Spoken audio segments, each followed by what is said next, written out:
He charged me with resisting arrest. Get that confidence in jail.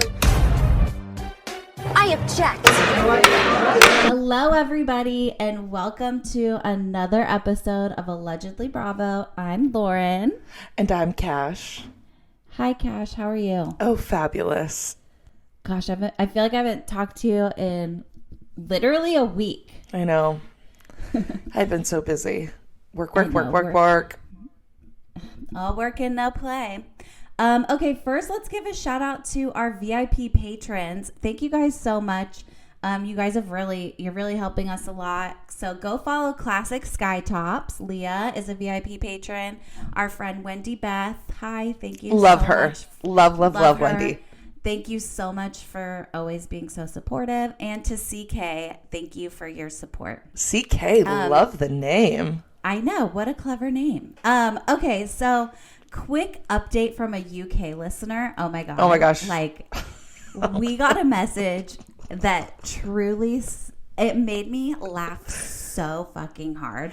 Can I preface something though really quick? Yes. Because it's always important to remember as attorneys, we are practicing law. Practice. Yeah. We're not always going to get it right. Okay. And this is a perfect example of that taking place and that happening. And we own it. And, own it, baby. And it's hard too when you're dealing with international stars and international topics. Sometimes it's difficult to get it right. It's so difficult to get it right. So we're just going to give a little, I don't even know if it's totally a correction. I was trying to get away with it, but one of our listeners writes in and she goes, "Hi guys, just started listening to the podcast on the on the PK episode as someone who's from the UK. Just a few corrections. 1, surveyor is an umbrella term in the US for somebody who is training to work in real estate in any capacity apart from urban planning. So apparently it's real estate." What did we say? I don't even remember. I said it was the person who stood in the middle of the street with the camera. Oh. Whoopsies. And that's literally urban planning. Okay, thank you so much. And then the next one we did, we really talked you guys up and let you know that PK, he was the president of the Spurs basketball team. And if he can do it, you can do anything. And I think I even might have blamed the downfall of society on men getting jobs like that out of nowhere. Mm-hmm. It turns out that the Spurs are called the Spurs are the Tottenham Hotspurs, one of the best performing soccer teams in the Premier League. I'd reckon they're far more well known than the San Antonio Spurs. That's debatable. That is so funny. It just makes me laugh because it's oh God, we really took to the mic there. But anyway, love the information. Love a correction. Thank you so much. Love a correction. Love knowing that. Still, I will continue to blame the downfall of society on men getting jobs because I really think we should do it. Knowledge is power. Knowledge is power. Thank you so much. Knowledge is power. Again, practicing attorney over here. Practicing. It takes a while, And sometimes you just never get it. So, hello. Never getting it over here. I'm kidding. Oh my gosh. Oh, guys, this is going to be a wild one. So you guys, if you are like our friend who had some corrections to give us, that were very welcome corrections. Mm-hmm. Head over to our Instagram, give us a follow, slide into our DMs. We have a lot of fun there. I have a lot of fun running pretty much the comment section. Cash does such a fabulous job on the stories. So between the two of us, if you message us, one of us is going to be able to respond to you. Oh, yeah. We love it. Also on our Patreon, you can give us a follow. Patreon.com/allegedly Bravo. We have a bunch of tiers there. And actually, I'm not even sure I told you this, Cash, but I added a new tier, a $3 tier. Ooh. And I uploaded all of our past episodes to it so that if you want to listen ad-free, because now we have ads, head over to Patreon, the $3 tier, and you can have everything ad-free, and you don't have to listen to Are You Interested in the Criminally Insane? Or whatever AMC is trying to get us to do. Anyway, also our website at www.allegedlybravo.com, and go get our merch, etsy.com/shop/allegedlybravo. So what are we doing here today? So we're going to mix things up today. Thank God. We decided, look, we love our Bravo celebs, and they're giving us a lot of content. But we thought it'd be fun to do little mini episodes of other pop culture lawsuits that are taking place now or, in the recent years, and to give you updates on them. And so Lauren and I are going to alternate between stories, and also with the coming holidays, it's a nice icebreaker to take with you to the Thanksgiving table. Right, the Thanksgiving table. If you have a weird neighbor on the plane who just wants to chit chat, you can be like, "Hey, fine, I'll engage with you if you want." Some of the topics I will say are related to sexual assault, so we will give you that warning now. But there's some interesting ones in there, and let me tell you, everybody's being sued. Everybody's being sued. I guess if you're not being sued, who are you in this world? Yeah. So we're gonna get started. Okay. Let us know, you guys. This is gonna be our first episode. We're gonna be calling it our little briefings, and so if you like them, let us know. If you hate it, sure, let us know. Don't let us know. Let us know in our DMs, but please don't let us know on our rate, review, subscribe. Yes. So Lauren's gonna get us started. What's your first topic? Okay, so my first topic is prosecutors have rested their fraud case against Theranos founder Elizabeth Holmes after 11 weeks and 29 witnesses, including early investor in Theranos, former U.S. Defense Secretary James Mattis. So Elizabeth Holmes, the one with the funny voice who wear the black turtleneck all the time. How could I not know? How could you not know? Elizabeth Holmes has pleaded not guilty to 10 counts of wire fraud, 2 counts of conspiracy to commit wire fraud. However, one of the counts was recently dropped. Not sure which one, but one of them. So she faces 20 years in prison and a $250,000 fine plus the restitution to the victims. Holmes counsel, after the prosecution rested, Holmes counsel called her first witness, and it's a paralegal from the Holmes attorney's firm that's going to act as a summary witness. Wait, say that again?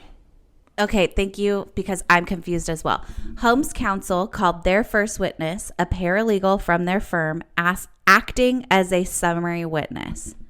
And I was like, I don't understand what a summary witness is, like someone who just gets on the stand and tells what happened, because I'd be like, I don't want to do that. You don't pay me enough as a paralegal. Yeah, so they're calling the paralegal to summarize everything without having the defendant testify. I think that's a way of going about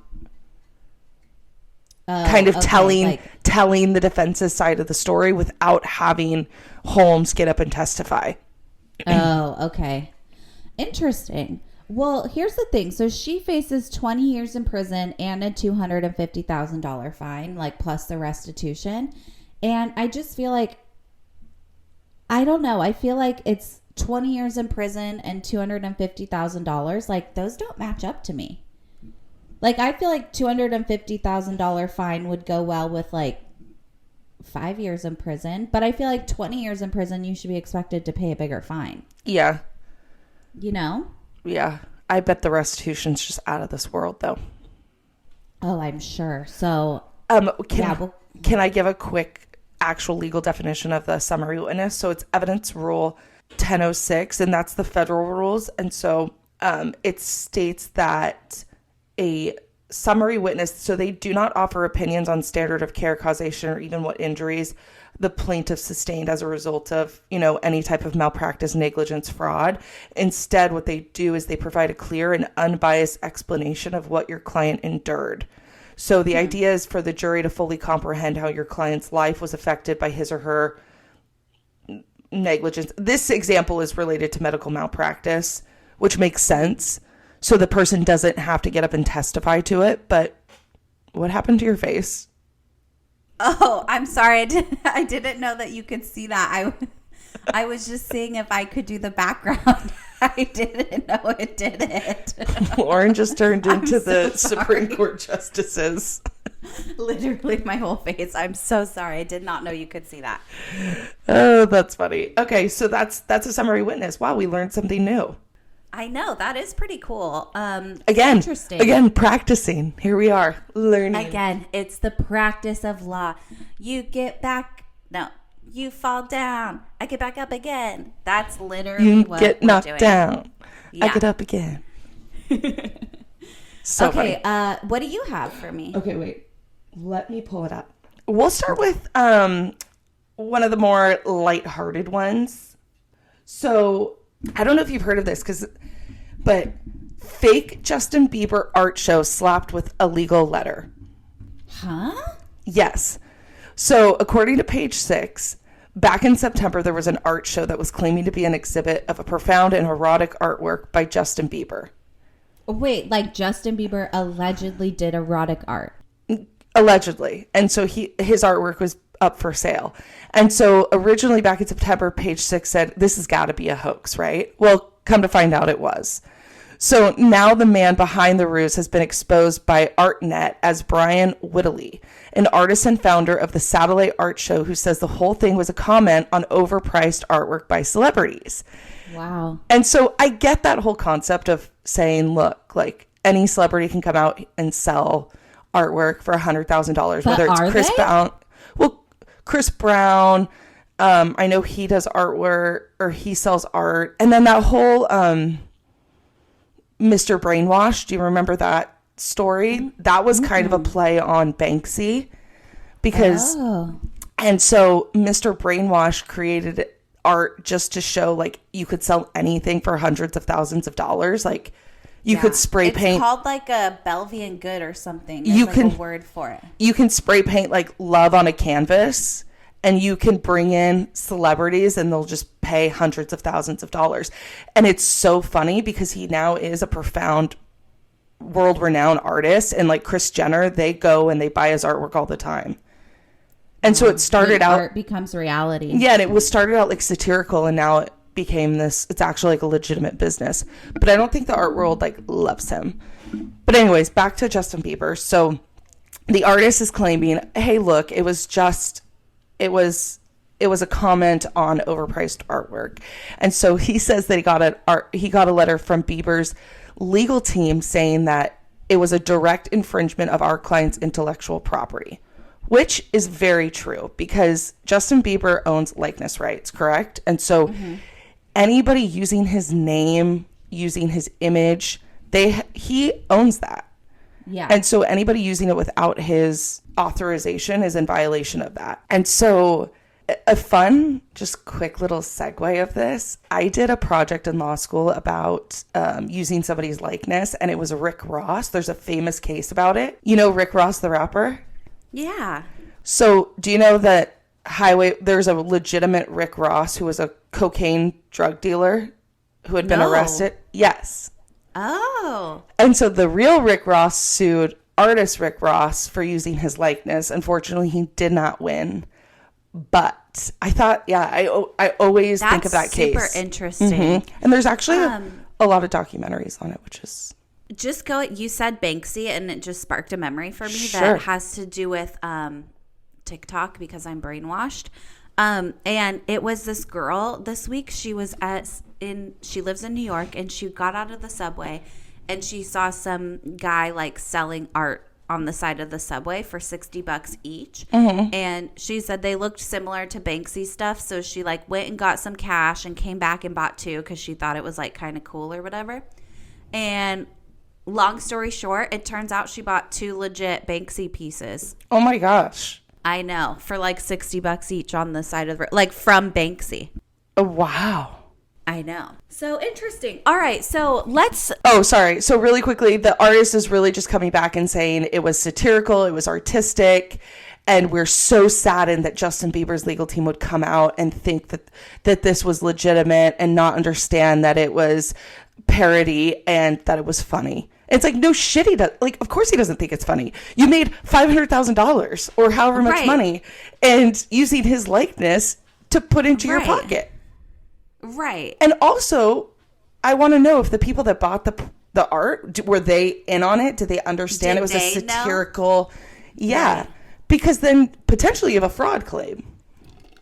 Because if you bought something thinking all of a sudden Justin Bieber is like some artist of our generation and it's not that, you're going to be pissed. Yeah. So anyway, and here are the examples of the artists that the reason where this idea came from. He said, Whitley says that the idea came from the huge price tags on work by celebrities or notable people, including Hunter Biden, whose paintings made headlines where they were marked on a whopping and nonsensical $500,000, among others like Jim Carrey, President George W. Bush, and Lucy Liu, who all have side gigs as painters.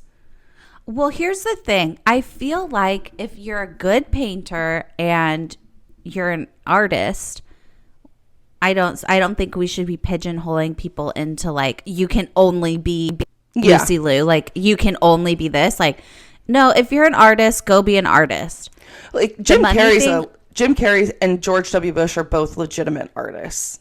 Yeah, I don't know. I don't know anything about any of these arts because I really haven't paid any attention to this. I've never heard of this. I love it. It kind of it reminds me of that time at like Art Basel when someone took a banana to the wall and sold it. Yeah, for like $1 million. It's like kind of the same thing like you're talking about where it's like, oh, because it's a celebrity that did it, it goes up like to $100,000 or whatever you said these people are making. Crazy. So we'll see. I'm assuming it's going to settle, and I'm assuming the guy's going to have to pay some type of money to Biebs. Okay, so my next one is not lighthearted. It's heavy-hearted. Travis Scott, Drake, Apple, and Live Nation are now facing a new $2 billion Astroworld lawsuit. And I didn't even know about this until you told me yesterday. Yeah. So, wow. Billion with a B. Yeah, and two of them, not just one. Attorney Thomas J. Henry filed a complaint on behalf of the 282 plaintiffs that were linked to the deadly tragedy at Astroworld. We just did an episode on it. If you want to go listen, we break down who's liable and everything. Henry, the attorney who filed the complaint, argues that the defendants, Drake, Apple, Music, and all them, they were going to make an exorbitant amount of money off of this event and still chose to put people at risk. And Henry and all of the plaintiffs in this case, they said they want to ensure that they send the message to all performers, event organizers, and promoters that what happened at Astroworld cannot happen again. So they're alleging that because Apple made multi-million dollars in purchasing and they spent multi-million dollars on purchasing, promoting, and implementing this exclusive online streaming thing that live streamed this Astroworld concert. It was being live streamed?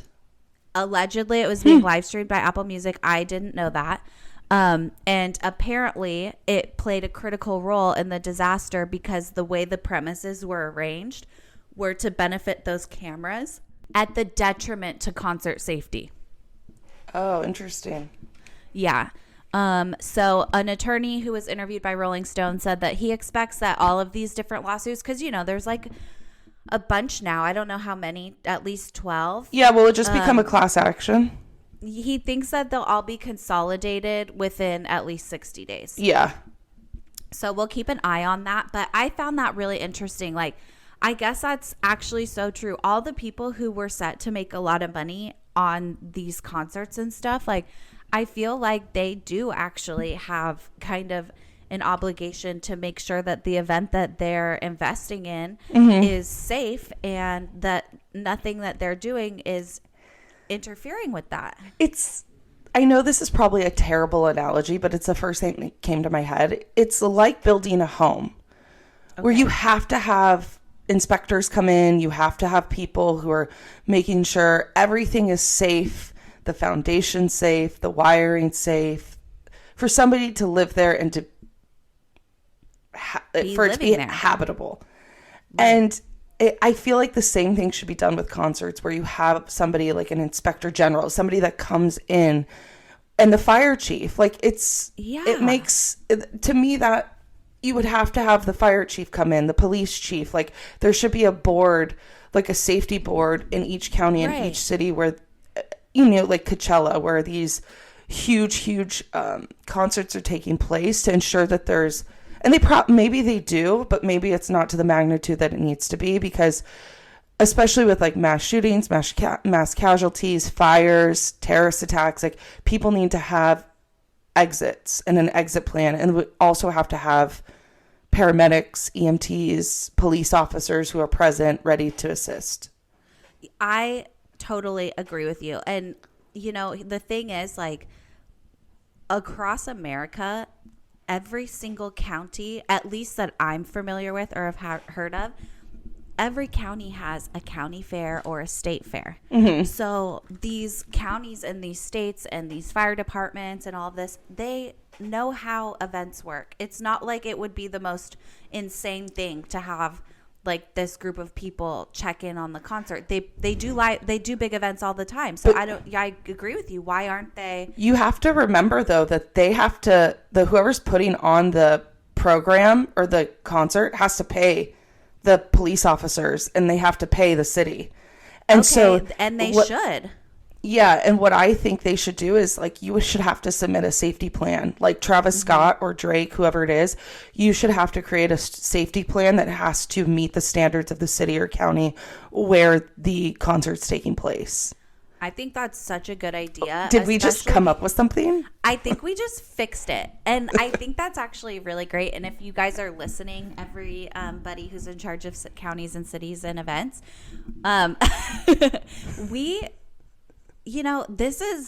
it's not just Astroworld that like this is affecting the people who are at Astroworld. Like my sister just went to a Harry Styles concert this week, and she called me before and she's like, she was in the pit. She was in standing room only. And she was like, oh, I'm kind of nervous. Like, I don't want to get smashed or trampled or any of this stuff. And I was just like, you know what?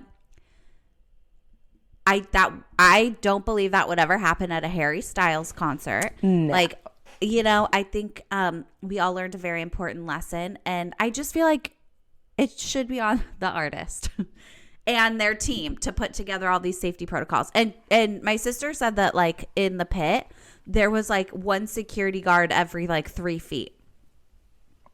So I'm like, at least if Harry Styles can do it, Harry Styles can do it, you can do it. I'm done. Okay, so next, we're going to get a little darker. Ew. So, Nicki Minaj's lawyer threatens her husband's rape accuser with sanctions. So, the victim, just for a little bit of backstory. In 1994, Jennifer Hugh accused Kenneth Petty, who is Nicki Minaj's husband, of forcing her to have sex in the Bronx when they were both 16. So Petty pled guilty and served more than 4 years in prison. And I would just like to say that's a very watered down version of what actually took place, because there was a knife involved. Oh my God. And he forced her into a room and held her at knife point.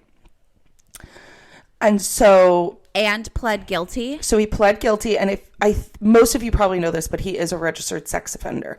And when Nicki Minaj started dating him, it became a hot topic. I think they started dating kind of right after, like, when the Me Too movement really picked up. Mm-hmm. And so... Yeah, so this happened when he was 16 in 1994. He's a registered sex offender. So in August of 2021, Hugh sued Petty and Nicki Minaj, claiming the pair attempted to harass and intimidate her into recanting the sexual assault claims and claiming an unspecified amount of damages. And Hugh also seeks damages related to the intentional infliction of emotional distress related to the 1994 incident. So where this is all coming from is that Nicki Minaj allegedly, as well as people in her camp, had offered Hugh around $20,000 in exchange for signing a statement recanting the sexual assault. $20,000 is not enough money. And I'm sure there was probably more money involved as well, but she said that she received multiple phone calls and visits from people associated with Nicki Minaj allegedly. And so, and according to the New York Times, Hugh stated that she was so overcome with emotion as with regard to the sexual assault, as well as the alleged conduct of Nicki Minaj and her husband, that she could not work and has not been able to work since May of 2020 due to severe depression, paranoia, constant moving, harassment, and threats of the defendant and their associates. And she's currently living in isolation out of fear and retaliation. But she did, I will say, the victim did go on The Real in September to talk about this. So it's hard to say that you're living in isolation when you are going on a public platform to talk about it. Right. But maybe she was just having a moment of braveness to be like, I maybe. gotta get this crazy Nicki Minaj and husband off my tail. So this story is weird to me because in my research, I found that Nicki Minaj is related to Petty. Wait. Nicki Minaj is related to the woman or the husband? The husband. Nicki Minaj is related to her husband? I don't know. I think it's her brother's cousin. What? So maybe it's like her stepbrother.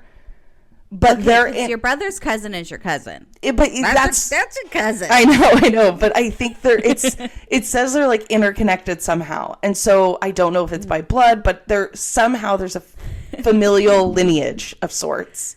Okay, well, I'm going to accept the fact that Nicki Minaj is married to her brother's cousin as the God honest truth, even though it's unverified and alleged. And so it's Nicki Minaj is like adamant because when she was facing all this backlash of dating a sex offender and somebody who has pled guilty to sexual assault, she was very vocal that he was wrongly accused and that it was consensual and that the victim actually had gone to the courthouse to recant her story at one time.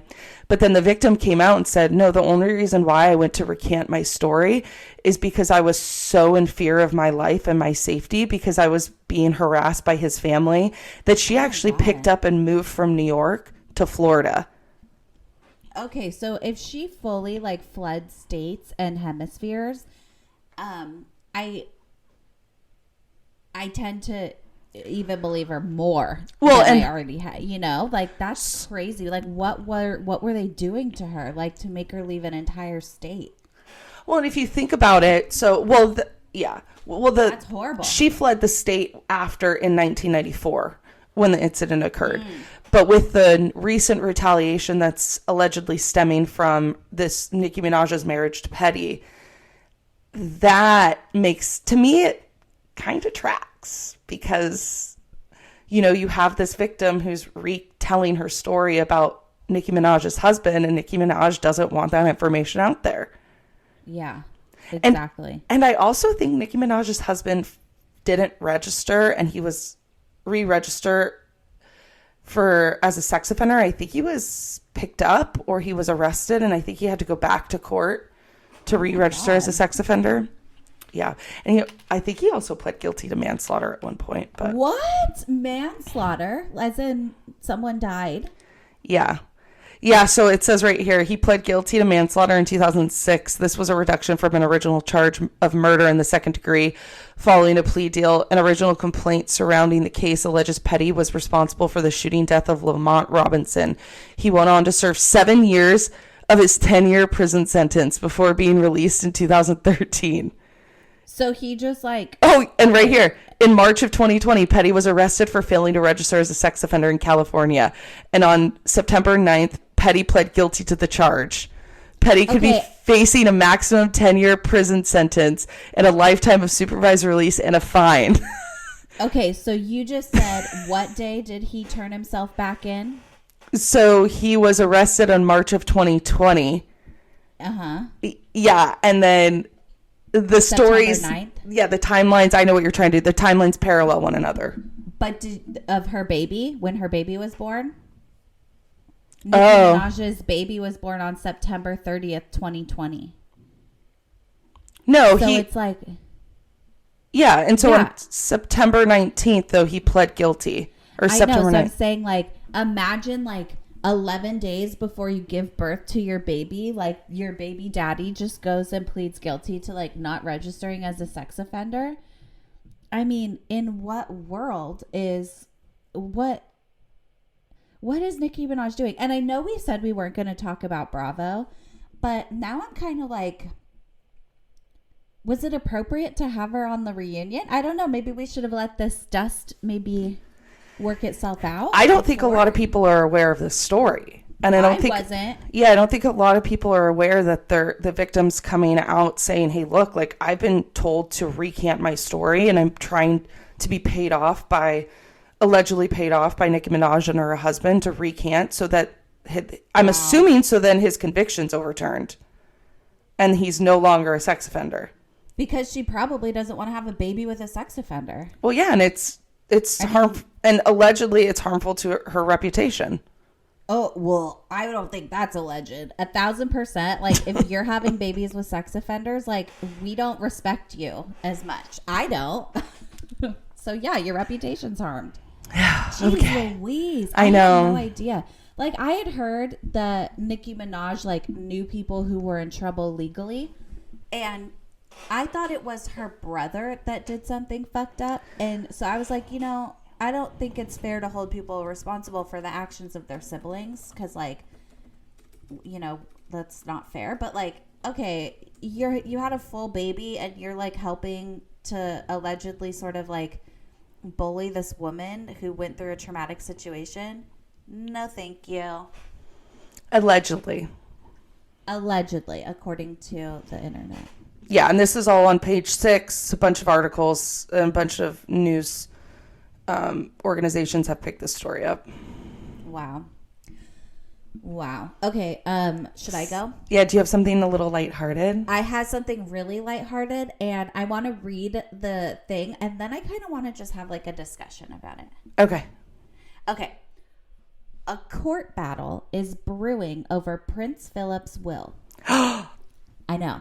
In September of 2021, the High Court's Family Division ruled that Prince Philip's will would be sealed for 90 years. Yes, I remember that. This is already weird because, and if our friend would correct us when we're wrong here. I was going to say. Perk your ears up, UK. You're going to have a correction for us. This is already weird because under UK law, a will that is prepared before the person dies is, once it becomes admitted into probate, it's a public document. Like, no matter what. Even Princess Diana's will was made public. Like, all royal people have been made public up until randomly this time. Now, the Guardian newspaper is taking legal action because they're saying nobody was informed of the hearing that would make this will be sealed. And they're like pissed because they're like, we have a right, like the public has a right to go in and express why the will should or should not be public. And the public wasn't given that opportunity. And so the court sealed it. So my question to you is, what do you think? Should Prince Philip's will be sealed for 90 years or should it be made public?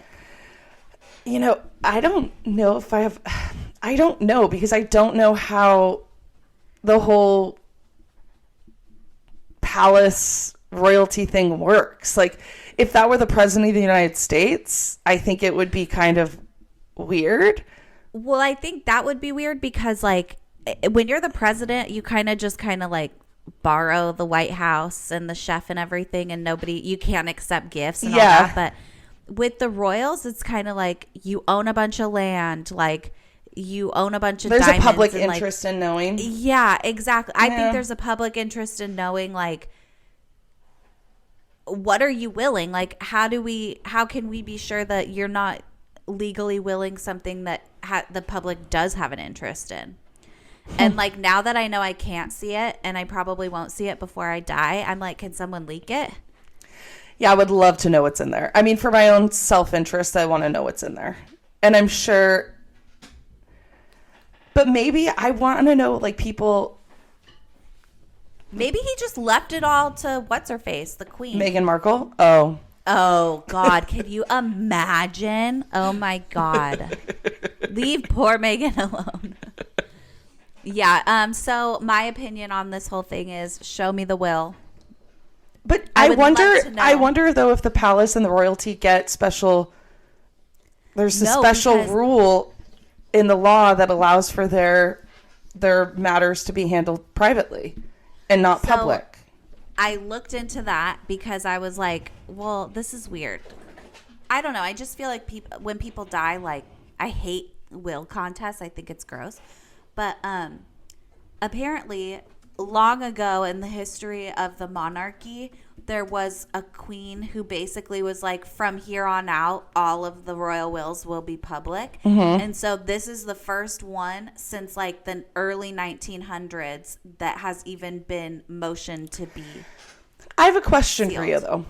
Okay. Do you think that it's just being sealed because Queen Elizabeth is still alive, and when Queen Elizabeth dies, it will be unsealed? Well, because I don't know. the power will shift? But it says it'll be sealed for 90 years. So I would want to know, like, is it 90 years or when Queenie dies? Like, I don't know, but I mean, I think I would assume that it's being. Who do they give it to? Like, who does he give it to? His kids? Like, oh, like Prince Charles really needs more stuff. He's such an asshole. Yeah. Allegedly. TBD. We'll see, I guess. Yeah, I guess we'll see. I'm excited to see this all happen on The Crown. Yeah. I really am. Yeah. God. Okay. The poor actor that has to play old Prince Philip, like. Oh my God. Like a decrepit skeleton. I wonder, like, no disrespect to the dead here, but if you can't talk about them when they're gone, when can you? When the guy goes under makeup for being Prince Charles, like, are they going to put those, like, what are they going to do? You mean Phillip? Eyes? Like, yeah, Phillip. Like, are they going to put, like, Christie's under the eyes and, like, yeah, weight them down? Like, what do you do?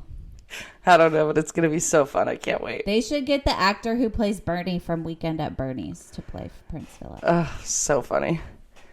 Okay, what's your last one? I'm gonna switch it up because my original story was about Marilyn Manson. Okay. And it's just heavy with the sex assault. So I'm going to talk about the Jay-Z testifying in New York regarding the breach of contract lawsuit and the perfume deal. So according to the New York Post, Jay-Z testified on this Friday, in Manhattan regarding a reneged deal to promote his fragrance, Gold Jay-Z, sniping he is not a lawyer during the testy exchange where he admitted he did not read the contract but insisted he did a lot for the launch. So here's the thing, you guys. We've said it before and we'll say it again. Read the contract. I know. Read the contract. So this is all coming from a breach of contract lawsuit that was filed by Parlux Fragrances, accusing him of failing to push the Gold Jay-Z fragrance line as part of a 2012 agreement. So they're saying, hey, Jay, you didn't pull your weight. And he was like, I didn't know what weight I had to pull because I didn't read the Yeah, and contract. he says that I've done a lot for the Gold Jay-Z launch. I didn't have to show up for 1 week and I had a year to complete these. He testified when asked about the agreement to make promotional appearances for the fragrance. Parlux attorney Anthony Voila showed the rapper a contract stating he was required to do at least 3 appearances and a number of promotional spots for Gold Jay-Z. This is something that I find interesting. Okay, he adamantly says, I'm not a lawyer. all I can say is that I have creative control over what I do with myself and my body. No, I didn't read the contract. And then he says that he only knows a little bit about promoting. Okay, so and claimed he couldn't recall if he had anyone from his company look into the Parlux prior to signing the deal. It's like, I'm sorry, the biggest rap mogul, you only know a little bit about promoting, and you didn't read the contract? To me, that's crazy. Okay. And here's the deal. Okay, fine, you don't know anything about promoting. Weird. But you're also Jay-Z, and so pay someone to know about promoting, okay? And then have that person tell you what to do. Same with the contract. You should always pay someone to review the contract. And yeah, he didn't know, but somebody should have explained to him what he needed to do. Does Jay-Z not have a manager? Can he not be managed like Kanye? That's so weird. Yeah, but it looks like there was a really heated exchange between the attorney and Jay-Z when he was on the witness stand. And so anyways, the company claimed it lost $18 million because Jay-Z allegedly didn't live up to his end of the deal, naming Carter and the company S. Carter Enterprise as defendants. But then... So are these Carter Enterprises and then Jay-Z, whatever, they're suing the owner of the company? The company claims it lost $18 million from Jay-Z and its company, so they sued him, and then Jay-Z countersued, claiming that he was still owed 2.7 from Parlux as part of the deal because he didn't live up to the promotional. I'm assuming the fragrance obviously didn't do well, and then Parlux said, hey, look, the reason why the sales are so low is because you didn't live up to your promotional obligation in the contract. And then they sued him, and then he came back and said, whoa. And he said in a deposition, I didn't read the contract, but you also owe me money. Always read the contract. Yeah. And so as of last week, Jay-Z was cleared in the breach of contract suit brought by the perfume company. Manhattan jury on Wednesday rejected Parlux's fragrance breach of contract lawsuit, charging that the Brooklyn-born billionaire failed to promote a celebrity perfume dubbed Gold Jay-Z in 2013. So he does not have to pay the company. Good for him. I'm glad it all worked out for Jay-Z. I wonder if the company's going to have to pay him, though. I know, because I'm pretty sure Jay-Z didn't read the contract, but you owe me money too. Money by Monday, Parliament. Money by Monday. So, anyways, those are my stories. I thought this was really fun. So fun. And I learned so much. And okay, I don't want Andy Cohen to hear this because God only knows who listens to this podcast, but I kind of did need to learn a little bit more about things that aren't Bravo related. And so I'm just thankful that you had this idea. It's fun, and there's so much going on in the world. And like we said, you can take these topics to Thanksgiving and chat about it. Did you know that JC was being sued by Parlux Fragrances and that the jury dismissed all charges against him? Did you know? Now you do. And did you know that Nicki Minaj is not our favorite? Yeah, now you have a new thing to cancel your family over at the table. Sorry, Grandma, we don't listen to Nicki, okay? That's always fun. And then Grandma gets into it over a vaccine battle. Exactly. So funny. Head to head, make it interesting. So funny. Do you have any criminal behavior? Oh my God, do you? Yeah, okay. Maybe you'll take this one because I have a couple. Go. My first one is my criminal behavior is going to be the explore page and however they algorithm it, because I have a burner account that I use to look up people that I don't necessarily want knowing that I'm looking at them, like Army Hammer, etc. So my burner account I used to lurk on Army Hammer, and I went super deep into Army Hammer. And then now the explore page for that burner account is absolutely disgusting. Like I can't even describe it without triggering people, but things that look real and people try to cut them in half and it's cake, or just things that just make me uncomfortable. I don't know, pimple popping. Ew, that's so gross. The algorithm It just needs just to block stop. it. And it's like just because I searched for Army Hammer, like doesn't mean I want to see weird body things, you know? So algorithm, figure it out. Yeah, I will block it, but then I have to like physically go to the page. You know what I mean? Yeah. Just so bad. If you don't have another one, I have another one. Oh no, I have one. Take it if you want. You guys, I don't know what it is. It's kind of a twofold. So spam text messages. Oh, what is that? I have been getting so many of them, and they've been coming in the format of an email as well. Oh my God. And I notice the uptick when I'm online shopping, like when I'm buying stuff, then I get inundated with these text messages. Because I'm not getting as many phone calls, but I'm getting so many messages. I think because they're knowing we're not answering the phones anymore. It's ridiculous. Like, because you can go into your settings and look at your blocked numbers. I invite you to do it because I don't think you realize how many times you block spam messages. My list is like thousands of phone numbers. I literally leave my phone on do not disturb all day. I won't know if you call unless I know I have to do the double call. Yeah, like Cash and my sister will like call 3 times in a row and like so it breaks through, and that's the only way I'll know. Like even with text messages, like I only check them when I'm ready to check them because it's just so spammy, and it's like I want to feel like I'm in control of my phone. So I think we can go ahead and blame that one on Jen Shaw selling lead lists with our phone number. Oh my God, you it. guys, we are going to do the greatest Patreon episodes. So it is going to be so funny. We have so much information, and just at our fingertips. It's going to be, there's going to be some dramatic readings. There's going to be updates. We're going to give our opinions on the episodes because we're going into week 3 really of kind of like week 2.5 of the arrest. And I think Jen Shaw makes an appearance in this episode. So.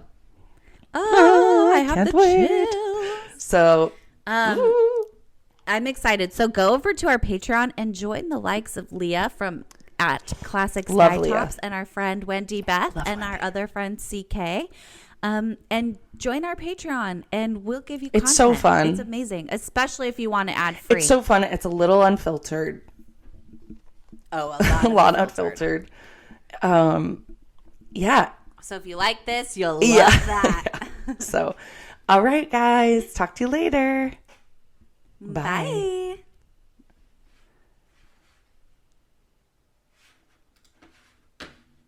Do I hit pause?